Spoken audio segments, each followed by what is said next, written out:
විෂය ධාරාව යටතේ මුහුණ දෙන්න සූදානම් වෙලා ඉන්නවනම් මේ පණිවිඩය පුතාලට. කොහොමද අපි විෂයක් තෝරගන්නේ? මොනවයින්ද අපි උසස් පෙළ කරන්නේ? ඉතින් දැන් මේ දවස්වල එක එක විදියට මොටිවේෂන් ලැබෙනවා ඇති නේද? ගෙවල් වලින් අරව කරන්න කියනවා ඇති, යාළුවා මේව කරනවා ඇති, ඒක නිසා මමත් ඒව කරන්න ඕන කියලා හිතනවා ඇති. ප්‍රශ්න ගොඩාක් තියෙනවා. බෞද්ධ ශිෂ්ටාචාරය වගේ විෂයක් උසස් පෙළට කරනවා නම්, උසස් පෙළට කරොත් පුතාලට මොනවද තියෙන වාසි කියලා තමයි අද අපි කතා කරන්න යන්නේ. මම මේ විෂය තෝරගෙන අවුරුදු 2ක් මේ සබ්ජෙක්ට් එක කරන්න ඕන. නේ? එතකොට අපිට මගදී අතාරින්න පුළුවන්ද?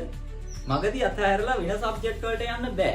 අමාරුවෙන් කැම්පස් එකට යනවට වැඩිය කවුරුත් කරන්නේ නැති නේ? පිරිස අඩුවෙන් කරන, ඒ වගේම අපේ ඇඟේ තියෙන අපිට ලේසි නේද? සබ්ජෙක්ට් එකක් තෝරගෙන අපිට කැම්පස් එක ඇතුළට පැන ගන්න පුළුවන්. ඊට පස්සේ ඇතුළේදී අපිට ඕන විෂයක් තෝරගන්න පුළුවන්. ඒක ගැටලුවක් නෑ. නේ? ඇතුළේදී අපිට කරන්න පුළුවන් ජන සංනිවේදනය, සිංහල ඉතිහාසය, බෞද්ධ ශිෂ්ටාචාරය ඕනනම් ඒක නේ? බෞද්ධ සංස්කෘතිය, දේශපාලන විද්‍යාව, භූගෝල විද්‍යාව, මනෝවිද්‍යාව, රංග කලාව, නේ? ආර්ථික විද්‍යාව, පුරා විද්‍යාව, ජපන්, හින්දි, චීන, පරිගණක තාක්ෂණය, මේ ඕනම සබ්ජෙක්ට් එකක් අපිට කැම්පස් එක ඇතුළට ගියාට පස්සේ කරන්න පුළුවන්. නේ? එහෙනම් කැම්පස් එකට ඇතුළට යාගන්න තමයි අපි මේ try කරන්නේ දැන් උසස් පෙළේ. BC සබ්ජෙක්ට් එක කරොත් මොනවද තියෙන ඔයාලට වාසි? BC සබ්ජෙක්ට් එක තෝරගත්තොත් පහසුවෙන් ඒ සාමාර්ථයකට යන්න පුළුවන්. BC කියන්නේ පුතේ හරි ලේසි විෂයක්. සමහර අය ඔයාලා බය කරලා තියෙනවා. නේ? ඇයි ඒ? BC අමාරුයි. ගාථා පාඩම් කරන්න තියෙනවා. නේ? පාට මහා ගොඩක් පාඩම් කරන්න තියෙනවා. හරි අමාරු සබ්ජෙක්ට් එකක් විදිහට BC විෂය දාලා තියෙනවා. කෙසේ නමුත් මම කියනවා මේ තියෙන සබ්ජෙක්ට් අතරින් සරලම සහ ලේසිම සබ්ජෙක්ට් එකක් තමයි බෞද්ධ ශිෂ්ටාචාරය කියලා කියන්නේ. ඇයි මම එහෙම කියන්නේ? මේ වීඩියෝ එක අහන දරුවෝ බෞද්ධ දරුවෙක් නම් මේ වෙනකල් 150%ක්ම ඔයාලා BC සබ්ජෙක්ට් එකේ ඉගෙනගෙන හමාරයි. නේ? ඔයාලා පොඩි කාලේ ඉඳලා දහම් පාසල් ගිහිල්ලා දෙමව්පියන්ගෙන් බුදුදහම ඉගෙනගෙන නේ පන්සලේ හාමුදුරන්ගෙන් බණ කතා අහලා පොයට බණ අහලා ඒ හැම තැනම තියෙන්නේ මොනවද? බෞද්ධ ශිෂ්ටාචාරය. නේ? බුදුහාමුදුරන්ගේ මහා කරුණාව, බුදුහාමුදුරන්ගේ මහා ප්‍රඥාව, නවරහාදී බුදු ගුණ නේ කවි 9ක් පාඩම් කරගන්න තියෙන්නේ. රහසත් පවු නොකොට කෙලෙසර යුනුත් දුරු කොට නිසි වූයෙන් උදට අරහයයි නම කියති මුනිඳුට.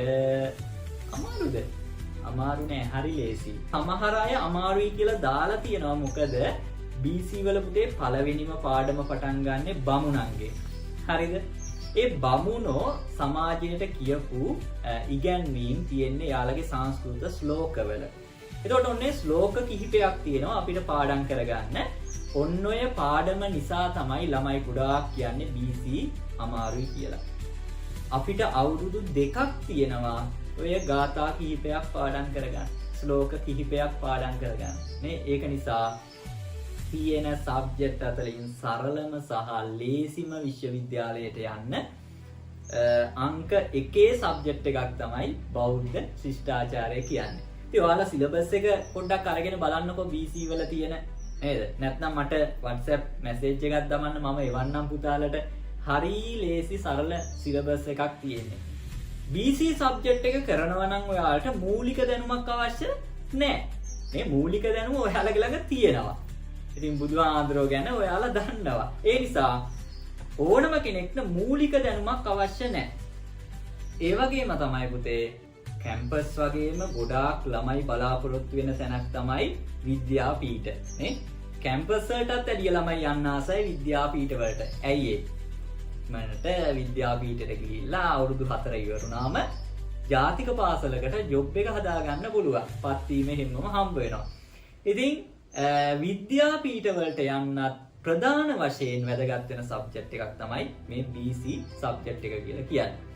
ඔන්න දැන් ඔයාලාට යම්කිසි අවබෝධයක් ඇති ඇයි අපි BC සබ්ජෙක්ට් එක තෝරගන්න ඕන? BC සබ්ජෙක්ට් එක කියන්නේ මොන වගේ එකක්ද?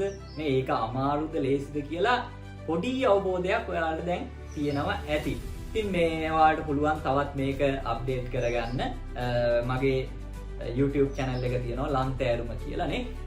ඒකෙත් මම වීඩියෝ දාලා තියෙනවා, පාඩම් දාලා තියෙනවා. ඔයාලට ඒවත් බලලා අර ආසාවක් තියෙනවා නම් මේ පළවෙනි එක තමයි ආසාව. උසස් පෙළ කරන්න මම ආස විෂය මොකක්ද? දෙවෙනි කාරණය තමයි මට ඒක මොනතරම් පුළුවන්ද? මම ආස විෂය මොකක්ද? මට ඒක මොනතරම් පුළුවන්ද? BC කරොත් එම ඔයාලට අනාගතයේ ප්‍රතිලාභයක් තියෙනවද? ඒකට දැන් ඔය ගොඩාක් අය කියන්නේ මේවට රැකියා නැහැ, BC කරලා මහාන වෙන්නද වැඩක් නැහැ කියලා නේ. එහෙම ගොඩාක් අය කියනවා. ඒ වුණාට පුතේ මේක හරියට කරගත්තොත්, හරියට කියන්නේ ඔය යලට මහට පන්ති එන්න වගේ නේ. ඔහේ දවසක් එනවා, දවසක් එන්නේ නැහැ. පාඩම් කරන්නම් වාලේ පාඩම් කරනවා. විභාගෙට මාස 2ක් 3ක් තියලා තමයි පාඩම් ගන්න ඕන කියලා මතක් වෙන්නේ. අන්න එහෙම කරොත් නම් එයාලට මේකෙන් ප්‍රතිලාභ ගන්න බෑ. ඔයාලා මේ සබ්ජෙක්ට් එක හරියට කරගත්තොත් ඔයාලා නතර වෙන්නේ කොහෙන්ද? උපකුලපතිවරුන් වෙලා. කතිකාචාර්යවරුන්, පාසල් විදුහල්පතිවරුන්, පාසල් ගුරුවරුන් වෙලා, මැතිවරණ කොමසාරිස්වරුන්, හමුදා අනදෙන නිලධාරි. දැන් ඔයාලට ආසයි හමුදාවට යන්න. එතකොට හමුදාවට ගියත් BC වගේ සබ්ජෙක්ට් එකක් කරලා විශ්වවිද්‍යාලයට ගිහිල්ලා උපාධියත් අරගෙන හමුදාවට ගියොත් එම ඔයාලට ඉහළම තනතුරකට යන්න පුළුවන්. ඒ වගේම තමයි අධ්‍යාපන අධ්‍යක්ෂකවරු, ප්‍රාදේශීය ලේකම්වරු, ආචාර්ය මහාචාර්යවරුන්, ඒ වගේම අමාත්‍යාංශ ලේකම්වරුන්, දිසාපතිවරු.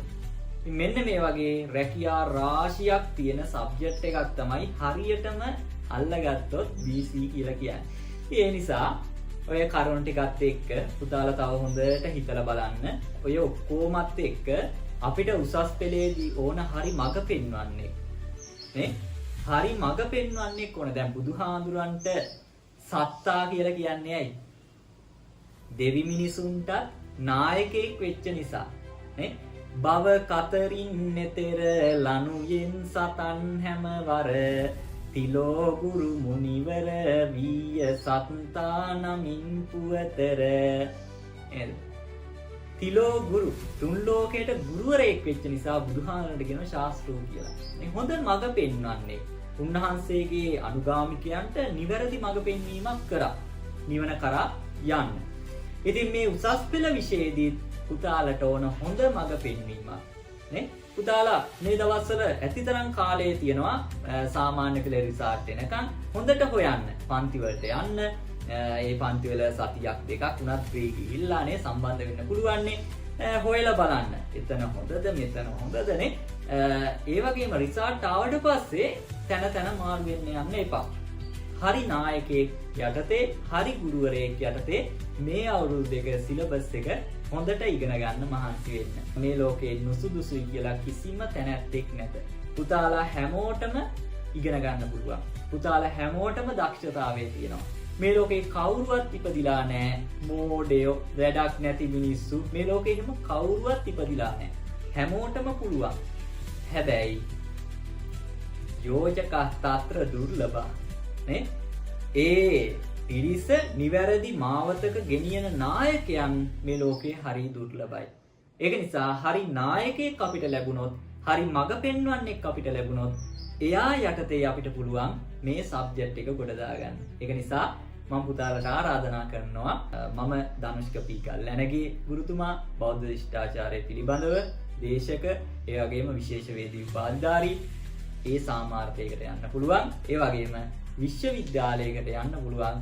මම මේක ඉරහඳ වගේ ෂුවර් කරලා කියනවා. පුතාලට ඇවිල්ලා බලන්න පුළුවන් මගේ channel එකේ මම පාඩම් ටිකක් දමලා ඇති. ඉතින් පුතාලට තේරෙනවා නම්, පුතාලට මේක හොඳයි කියලා හිතෙනවා නම්, පුතාලට මේ අවුරුදු දෙක දිගටම ඔය සබ්ජෙක්ට් එක අල්ලගෙන යන්න පුළුවන්. ඒ සාමාර්ථයක් අරගන්න පුළුවන්. මම සහතික වෙනවා පන්තියට අවුරුදු දෙක මැගෑර ගන්න නැතුව හැමදාම ආවොත් එදින දෙන වැඩ එදින කරගෙන සතියට දෙන වැඩ ටික කරගත්තම මම ඔයාලට ඒ එක අරගෙන දෙනවාමයි. තව ටිකක් හොයලා බලන්න. පුතාලට අරයා කිව්වට මෙයා කිව්වට අම්මා තාත්තා කිව්වට නේ අල්ලපු යාළුවා අල්ලපු ඇටේ යාළුවා කරන පළියට සබ්ජෙක්ට් තෝරගන්න යන්න එපා. පුතාගේ ඇඟේ තියෙන සතා එළියට ගන්න. ඇඟේ තියෙන සබ්ජෙක්ට් එක එළියට ගන්න. ඒක තමයි පුතාට ගැළපෙනම පුතා කැමතිම දේ තෝරගෙන ඒකෙන් ඉදිරියට යන්න. එහෙනම් ළමයි හැමදෙනාටම තිරුවන් සරණයි.